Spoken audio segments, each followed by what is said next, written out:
Azərbaycanda sosial gərginlik o dərəcəyə gəlib çatıb ki, sosial problemlər o qədər həddini aşmaqdadır ki, neft gəlirləri azalır, ixracatı azalır və Azərbaycan illərlə davam edən talandan sonra artıq defolta daha çox yaxınlaşıb. Yəni el dili ilə desək, bankrot olmuşuq, xəbərimiz yoxdur.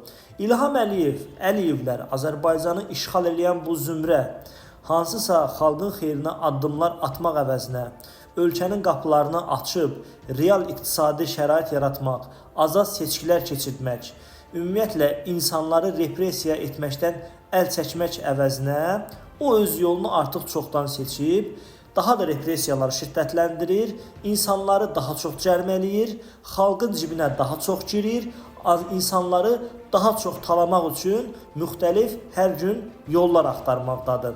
Bildiyiniz kimi dünən səhər saatlarından etibarən Azərbaycanda bir çox tanınmış siyasətçilər, siyasi fəallar həbs edilməkdədirlər. Artıq Azərbaycandakı vəziyyət elə bir həddə gəlib çatıb ki, mən bu adamlara siyasətçi, siyasi fəal, hansısa bir strukturun təmsilçisi kimi yox, məhz dissident kimi baxıram. Bu dissidentlər həbs edilməkdədirlər. Bu adamların talihləri, eləcə də Azərbaycan həbsxanalarında olan 400-ə yaxın siyasi məhbusun talihi insanı narahat etməyə bilmir. Əziz Azərbaycanlılar, soruşursunuz, yazırsınız, nə baş verəcək, nələr olacaq? Bu çox sadədir. O qədər sadədir ki, riyazi hesablama kimi. 2 üstə gəl 2 bərabərdir 4. Azərbaycanı qarşıda çox ağır, çox məşəqqətli və çox dözülməz günlər gözləyir.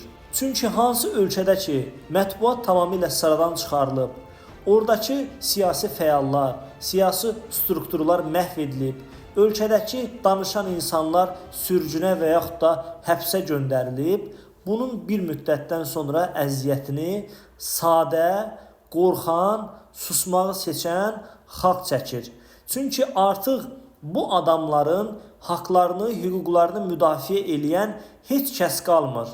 Və bu kimi rejimlərə xas olan xüsusiyyət bundan ibarətdir ki, onlar qarşılarında bir sədd, bir qüvvə, hesablaşacağı bir şəxs görmədikdə daha da azğınlaşır, daha da harınlaşır və insanlara görülməmiş zülmlər həyata keçirir. Qarşımızda çoxlu nümunələr var. Şimali Koreya, Türkmənistan, Belarusiya, ümumiyyətlə İlham Əliyevin və son dönəmlərdə dırnaq arası milliyyətçilərin danışa-danışa, öyə-öyə bitirə bilmədiyi Orta Asiya